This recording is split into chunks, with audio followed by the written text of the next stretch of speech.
be brief. Very proud of the resiliency of this group. Certainly, numerous times they could have turned it in, and they never did. And I never felt like they would. And that's the you've got to have some reward for going through the hard stretch that we've gone through, and the reward is resiliency. And I'm not sure I could get it across to you, or if most people would have any idea how hard it is to keep coming back day after day when you're working so hard and you're right there, and then it doesn't go the right way. And that's what they've had to deal with. But there's not been one day in here. The Michigan game we didn't play quite as well, but at the end. But there's not been one day in here where these guys didn't get it going, didn't bring it at a high level of focus, work, preparation. And if you do those things and you stay consistent with it, at some point in time, the bounce is going to go your way. And literally, the bounce went our way. So Northwestern's an outstanding team. They're an NCAA tournament team if I know anything about basketball, and I don't know if I do or if I don't, but I do think that they are one. He's done a great job coaching his team, building his team, and they have a lot to be proud of. It was a great battle, but our guys to find a way down 7 with a minute and a half, whatever it was, to stay in there and keep coming, especially after, I don't remember when the Bryant banked the 3, but for our guys to do that, very, very proud of them. Go ahead. Pete. Tom, that the sequence at the end of the first half where you're down by 12 and then you go to the 22 run, what was the key to that? Defense. They were 3, I think, of 18 when they didn't get in the paint. So it was defensive stops, and that was the biggest thing. After James hit that 3 towards the end to bring you within 2, and Northwestern got the ball back on the possession that McIntosh hit the shot before the dunk, what did you kind of tell your guys as far as defense? No, I was like, I don't even know, man. You're giving me sequences I can't even think about. So I don't know. You know, I'm sure I said something. It probably didn't work, but said something. Good.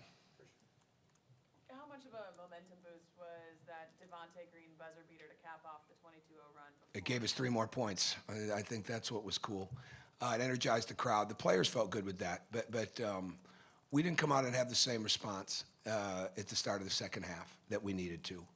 And so, but no question, you know, to cap off a half, you know, this team is not used to going on 22-0 runs, right? We've had teams in the past that have done that. This one hasn't as much, but again, it was how they got it. They got it with the defense. And so it was a great shot. I didn't get a good look at it, so I'll watch that later. But you don't get to see that every day. So a lot of remarkable things tonight. You know, Bob Hamill just said no one's ever been proposed to on senior night, right? That was actually out on the court, so that was cool. Were you in on Colin's plans? Yeah, absolutely. Not many were, and I kept it quiet. He told my wife, and he told me it's been in the works for a little while, but absolutely. You got contributions from different guys at different points, but during that 22-0 run, Devontae Green's play overall, outside, you know, the 3 that goes in. Very good. What were the things that you saw through I think that group, I think the Devontae, Jawan Duran, James Josh, if I remember correctly, I think that group was plus 15 in the first half. That's outstanding. And I think he just, he played it with a high motor, moved the ball. You know, there's certain things you got to live with. You know, like the one turnover late in the game, it's just not there. He's going to get so much better when he can play with those eyes up, and he'll be such a better player. He really will. Most guys go through it, and he's got to get to that point. But he played hard. He just played basketball, and he held his matchups very well. So he did an outstanding job. Just that last about 9 seconds from when James grabs it, gets the length of the court, dumps it off for Thomas. Sort of, how did you see that unfold? Were you trying to get? It was just a great play. Yeah, it was just a great play. They did a great job. They were doubling Thomas a lot inside, and you seem to adjust in the second half away from it. There's 2 things we weren't doing with the double. Okay, it's a post escape. The post escape, we were holding the ball too long on the first pass. The pass out of the trap is usually going to be the second pass. And so 2 things need to happen. Well, 3 things need to happen.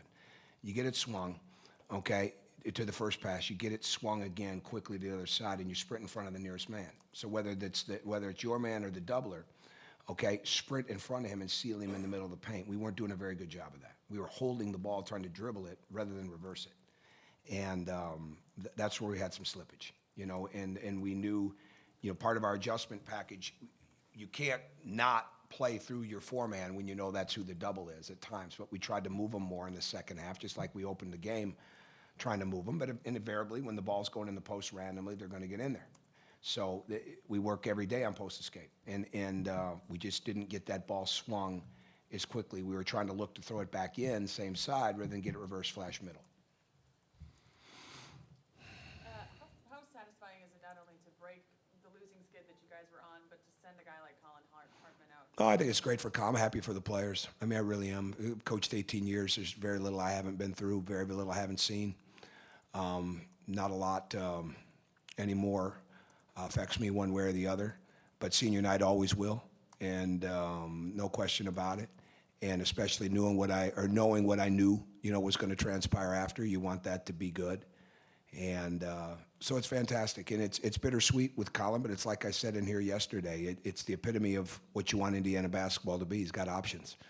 He can move into a great position work-wise, or he can come back and play another year. And no one could fault him either way. He's done a fantastic job. But he is you could all see it. I mean, he is an outstanding young man with an outstanding family, and now he's joining another one. So that's great.